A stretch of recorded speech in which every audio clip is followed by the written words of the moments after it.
60 minutes.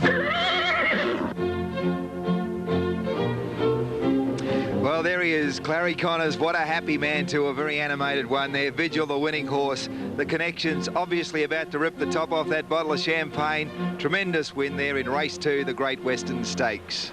And for the mug punters and professionals alike, hope springs eternal here at Moonee Valley as we count down to a start in race 3. Ken Callender has an early market. Ken. Yeah, thanks, Maxie.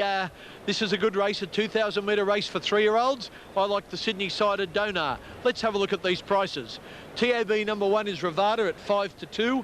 Donar at 3-1. Burrito, who won the Bill Stott Stakes here, is at 8-1. Catlan opening is a scratching. El Kahira's Son at 9-1. Marscent 25. Arrowsmith at 7-1. Go with the Flow well in the market at 4-1. 20-1 Peep on the Sly. And Best Notes is a roughie at 33-1.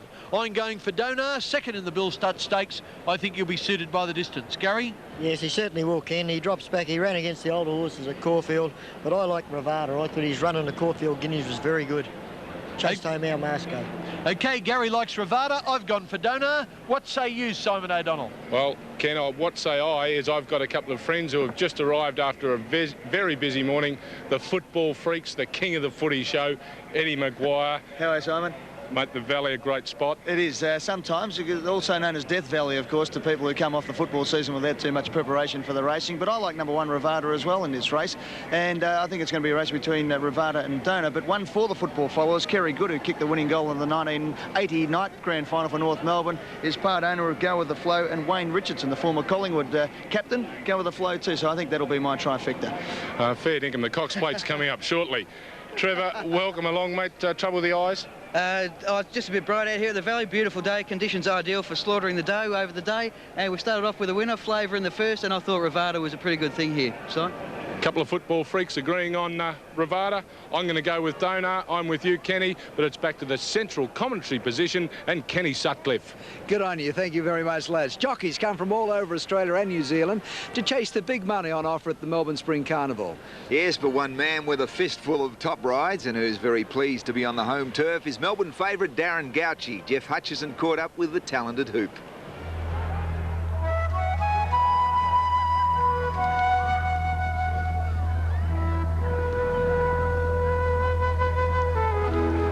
Wednesday was like any other day for Darren Gauci, studying the form guide in a smoke-filled jockey's room, listening to last-minute instructions before easing another candidate for fame or failure past those men in the pork pie hats and off to the barrier.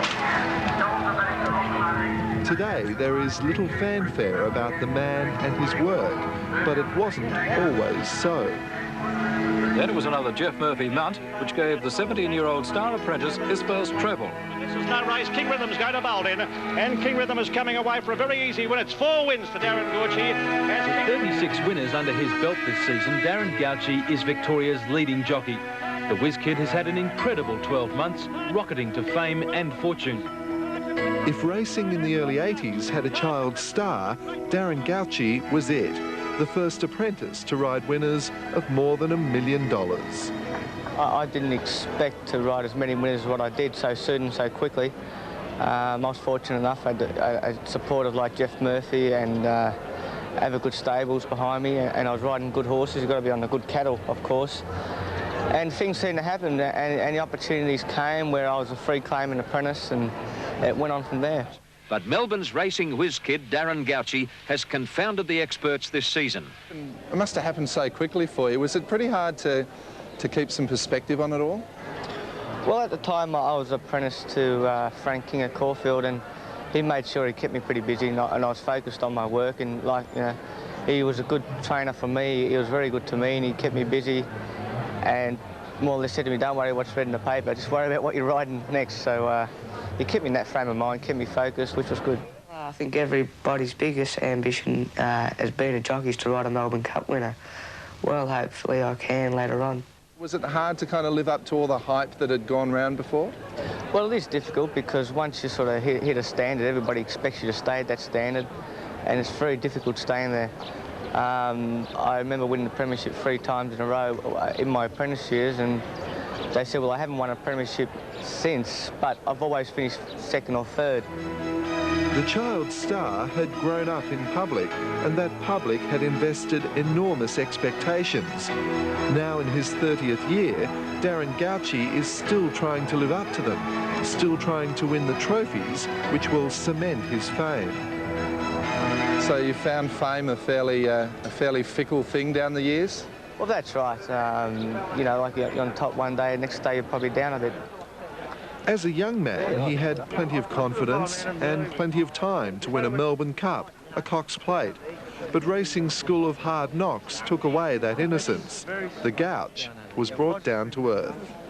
Or Century Fox has broken down. Century Fox has gone, a miss, he's thrown the rider. Century Fox has snapped... Actually, the horse broke its leg and got down to a cannon, and I felt like the horse was going to tumble over on top of me. And I thought the horse was going slow enough just to hop off the side, and as I did, my foot got caught in the stirrup. And of course, then I've hit the ground before my foot's come out. So, caused a bit of damage. I bruised my kidney. Did you lose some confidence after that? No, that's part of the game. As he made his way to join the leaders, Gauci's mount fell, throwing him to the ground. Turbis running on, well, Strike the Gong fell. Strike the Gong fell on the turn and brought down Limeco. I don't think I could change anything. I've been fortunate enough to ride good horses throughout my career and associate with some good people and good trainers. And I'm one of the lucky ones, really. I'm lucky, I'm gifted, I'm able to ride a bit, and like I said, I'm one of the lucky ones, and I don't think I would change anything. And on Wednesday at Geelong, those with a keen eye saw that nothing much needs to change. The beautiful balance, the instinct for an opportunity, ever present as Darren Gauci and Red Rhythm powered home to victory. There is time yet to win those missing trophies, and time also to offer some advice to the next glamour boy of the saddle. One thing about this game is a great level. You know, you can come out and win the cup, and the next day you can fall off, and you might be off 3 or 4 months, and everybody forgets about you. So there's plenty of ups and downs, and you just cannot drop your guard. Yes, courage plus tax there, Darren Gauci. The Gouch on the Top Chance Donar in race 3 today. The horses are on show in the parade ring right now for race 3, and here is Ken Callender. Yeah, thanks very much, Kenny, and we see the horses parading round there. As I told you, that's behind the grandstand, that's the parade ring, and there's not that long now to go before they'll be going back down through the race and onto the track. We might have time to look at the tote prices again. There's been 1 or 2 changes. Number 1, Rivada, has tightened up to 9-4 favourite. Donar, Darren Gauci's mount, very solid, $3.60, odds of about 5-2. Burrito, a stablemate of Donar, is at 7-1. Catalan Opening is out. 11 El Quahira's Son, 30 Mars Cent, 7.5-1. $8.50 on the tote for Arrowsmith. Go with the Flow is at 9-2. Peep on the Sly at 20-1. Best Notes, it's the roughie of the field at 50-1. Okay, let's have a look at a few of these runners as we hone in there. There's TAB number 2, Donar. Gary Willits, I think the distance is just what he's looking for. Well, it certainly will be, Ken. As I said before, he took on the older horses last start, wait for age, and now he's back to his own age group. It's certainly a big difference. As I said, both Donar and Burrito are trained by John Hawkes. Andrew Voss has got John Hawkes at the moment. Here they are. Well, a man that's sure to play a big part in the very next race, John Hawkes. John, you've got a couple of runners, Donar and Burrito. Yeah, they're both lovely horses, and I think they'll both run, particularly well. Perhaps Donar's our better chance of the 2, but Burrito did beat him here in the Bill Stud Stakes, so he does know his way around Moonee Valley. Well, the signs are there for a big day for you, winning the first with flavour. What about Octagonal in the big one, the Cox Plate? Well, he's a lovely horse, and he's running the Guineas. I thought was very, very good. He perhaps got a little bit lost and got a bit further back, and they went very slow in the race, but today, there'll be a lot more speed and a lot more pressure, so in the 1.25 miles. So I think he's got quite a few things in his favour, but in saying that, we're taking on Jern and Dane wins, so they won't be no easy to walk over either. But it's going to be a great race, and I'm sure we'll be extremely competitive. John, you've got plenty of horses to work with. Any superstitions? Do you wake up on a Saturday morning and say, or get some sort of feeling this is going to be a great day? No, not really. It's funny in racing. Some days you think you're going to have a sensational day and you have a real boom, everything falls apart. Then you'll think, oh, I'll just have an average day today, and everything sort of turns out fantastic. So But, you know, my philosophy is you sort of try and do your best, get them there on the day, and you just need that little bit of luck on the day, and, well, you have your good days and your bad days. I think you might be in for a good one. Good luck, John. Thank you. Very good trainer indeed, John Hawkes, and as Andrew told you, he's got Octagon the big one. OK, the jockeys have mounted.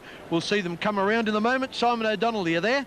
Yeah, I certainly am, Ken, and the jockeys have mounted, but you might see right behind me is all the owners. They congregate on the little grass lawn there in the middle, and they discuss their tactics, and the trainers introduce the owners to the jockeys, and they have an absolute ball out the back. But the jockeys are up, and I tell you what, out of the first four, Rivada, Donar, Burrito and Catalan Opening, it's going to be very hard to pick the winner. I think it'll come out of those four, Ken, and Catalan Opening hasn't done any harm for its run last week in the Norman Robinson. Simon, I've got to tell you, you're not up to date. Catalan Opening is a scratching. Oh. You can't get out of it that easily. I'm sorry. I was talking more about elk.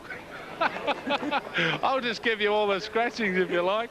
I did get a little bit undone there. I was more talking about Rivada. Looks an absolute treat after the Caulfield Guineas. I don't know why I went on to Catalan Opening. Good luck to it anyway. I think you're probably still tipping Kevin Bartlett for the Brownlow medal.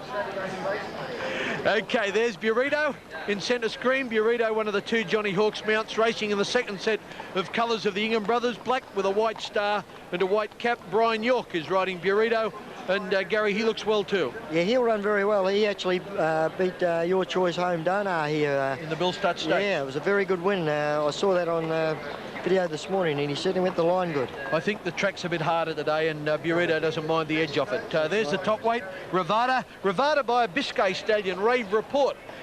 Could be a little bit of a risk at the 2,040 metres, but he doesn't lack courage, and he won a Group 1 race over 1,600 metres at Eagle Farm, the Castlemaine, Queensland Castlemaine Stakes in the winter. So he ran that out strongly, and as we pick up Jock Galogly on the clerk of the course, leading them down the first horse you'll see is Rivada, and as he goes past me here, by golly, he looks well. Looks absolutely beautiful, Ken. Larry Cassidy, the jockey. They're followed along by Donar as the second horse in the cerise colours, and the horses now go onto the track. Jock Galogly leading the way from a second clerk of the course with Rivada. An opportune time for us to have a break, and we'll be back for the running of race 3, the AMI Vase.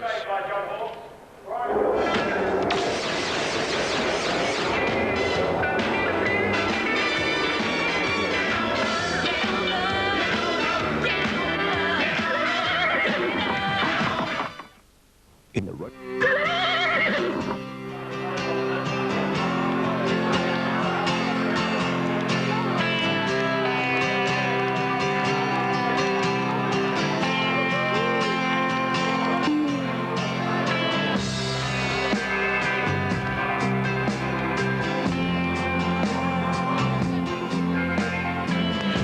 The barrier stalls at the end of the home straight here at Moonee Valley, and of course this race over 2,040 metres, the Cox Plate course, so you'll get an idea how they'll run the Cox Plate.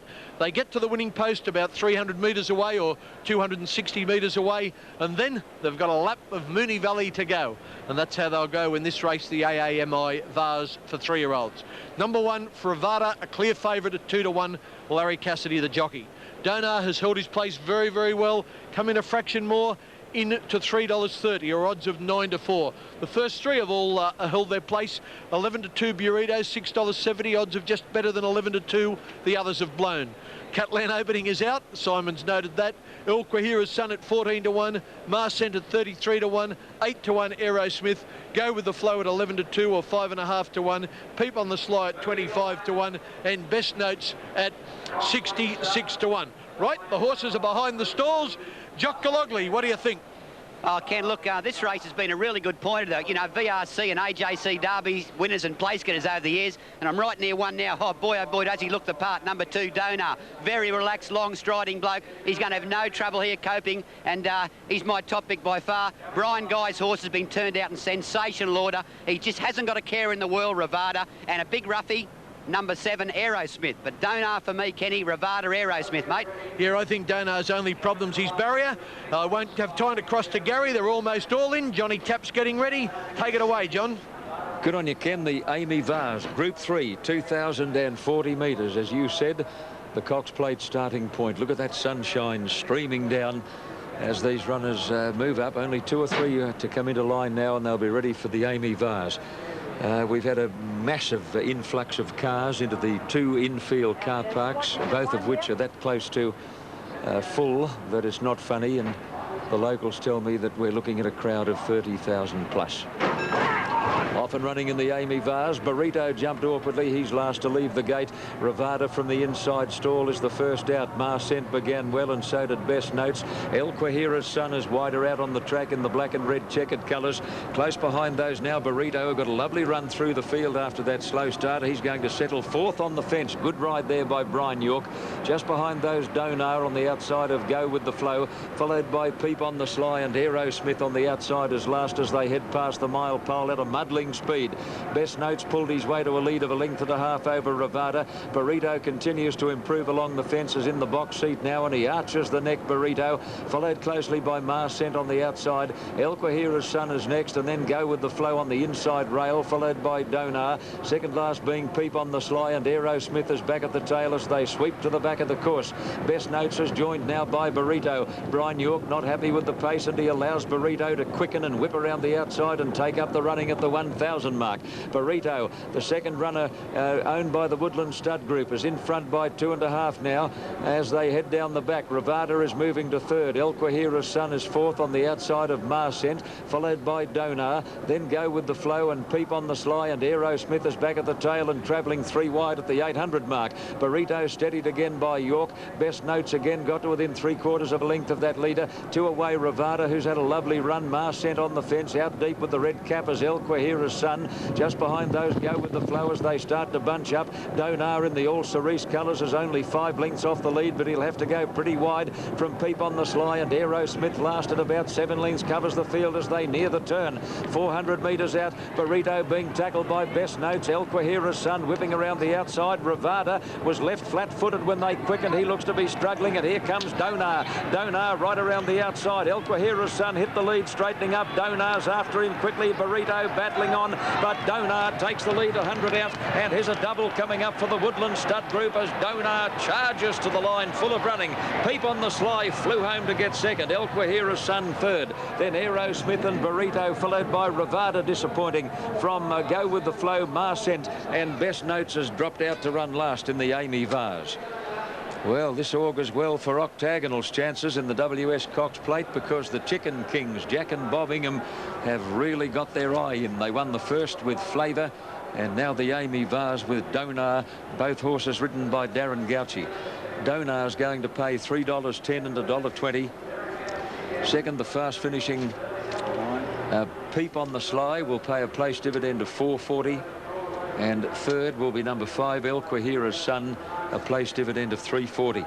What a lovely long striding horse he is, Ken. He ran 4th in the Caulfield Stakes to Dane Win. A big win today, and on he goes to the Derby. Yes, John, pretty smart youngster, this Donar. He's got a good chance in the Derby. The further they go, the better he'll like it. And yet he's by a sprinter in Kenny Ladd, but he certainly looks as though he'll stay. And it was a very impressive win and a good ride by Darren Gauci, who bided his time. Let's just stop them there. There's the leader, the winner, I should say, Donar, just going past El Quahira's Son, and Burrito, a stablemate of the winner. But from here, it's only a one-act affair as we roll them on, with Donar proving far too good. I should have pointed out to you, down the outside, you'll see Peep on the Sly in grey and black colours coming right late, and actually gets up to run second to cut El Quahira's Son out of second place. But really, there was a bit up his sleeve for Darren Gauci on Donar, and if you're on him, I really don't think you had any cause for worry at any stage of the race. As John told you, the second time in 3 races, the cerise colours of the Ingham brothers have saluted, and that's Donar in centre screen, going on to win the AAMI Vase on Cox Plate Day 1995. As we see him come back to scale, number 2 Donar, ridden by Darren Gauci, but as John told you, to pay $3.10, he just kept firming on the tote. And on that point, we'll take another break on this special edition of the Wide World of Sports.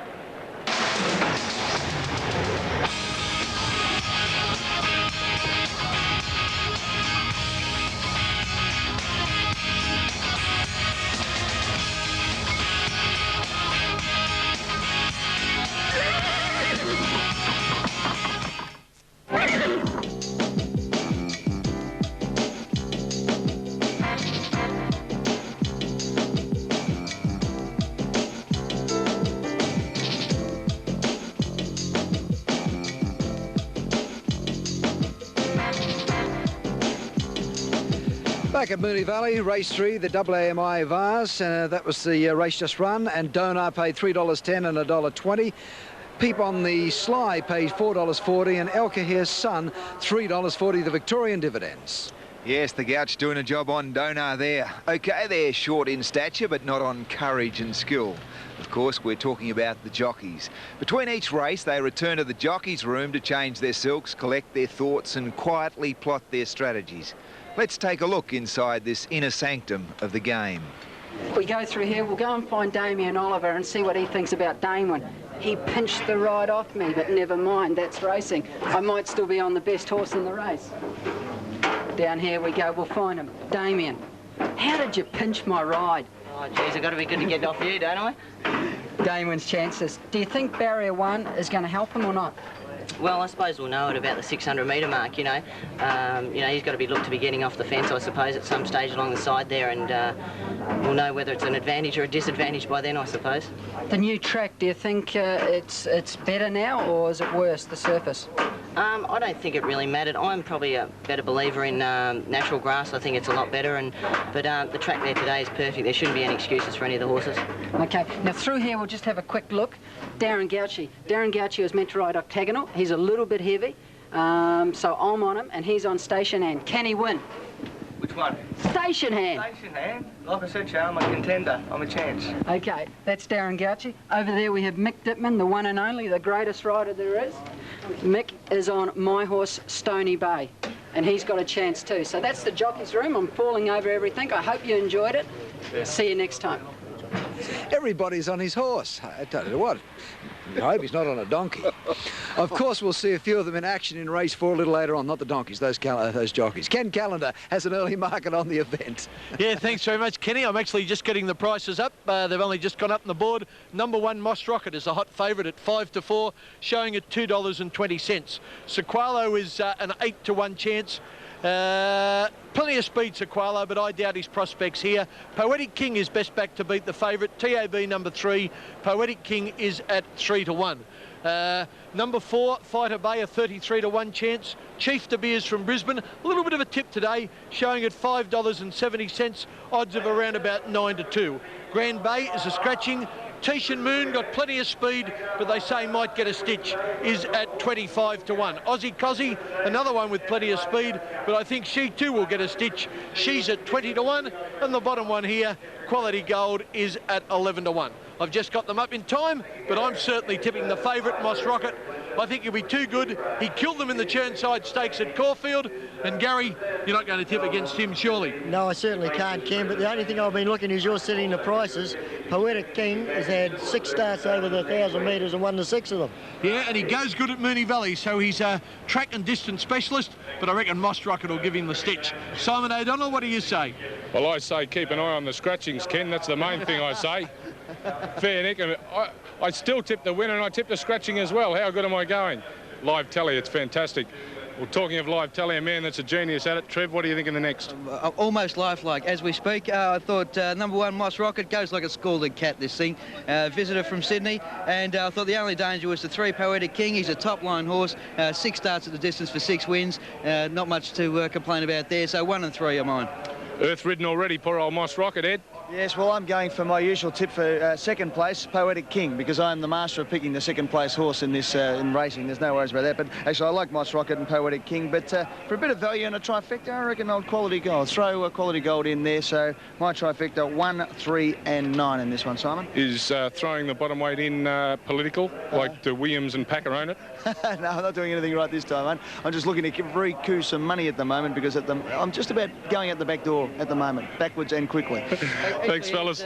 That's not a bad tip for you. It's got a bit of ability, that Quality Gold.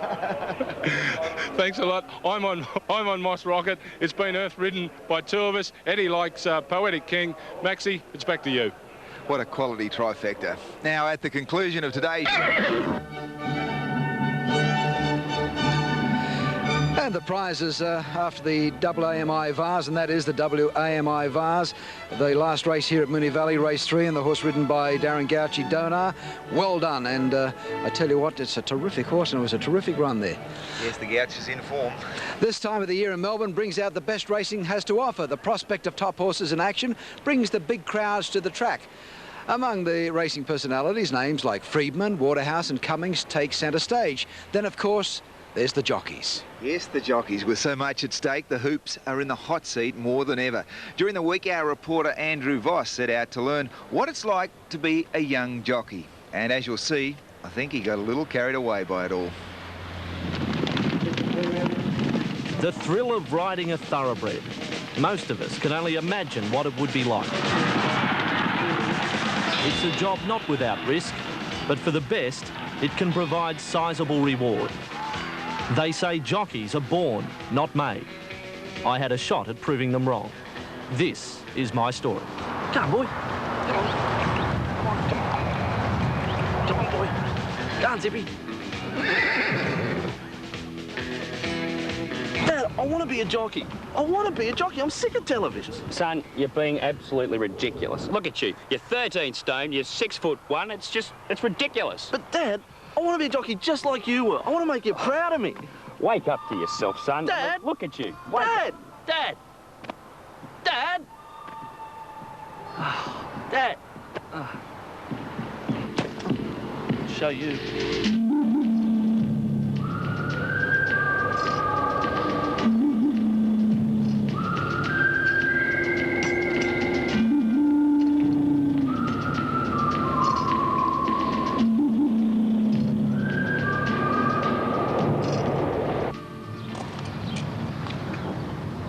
Yeah, this is the place.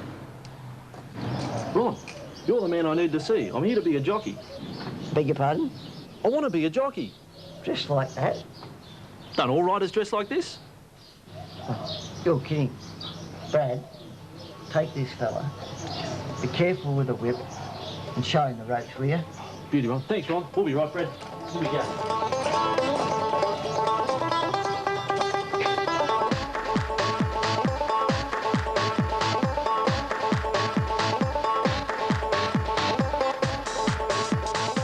Right, Andrew, now look, every day, twice a day, you know, we've got to clean out these stables. It's a dirty job, but, you know, we just got to do it. Can I leave it with you? Sure, no problem, Brad. Yeah, beauty.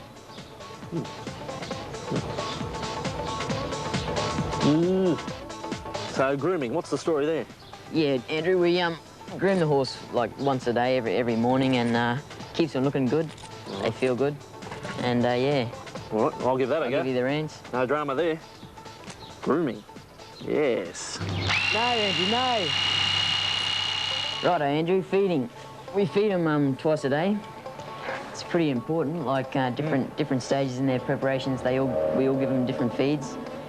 We feed them loosened chaff, oat and chaff over there, as well as oats and corn. We also give them sunflower seeds, tick bean, as well as salt. I thought all I ate was apples and carrots. Yeah, good. I'll feed LA Glenn. Can I trust you with Amber? Yeah, not a drama there. Pull. Hell, I hit this stuff.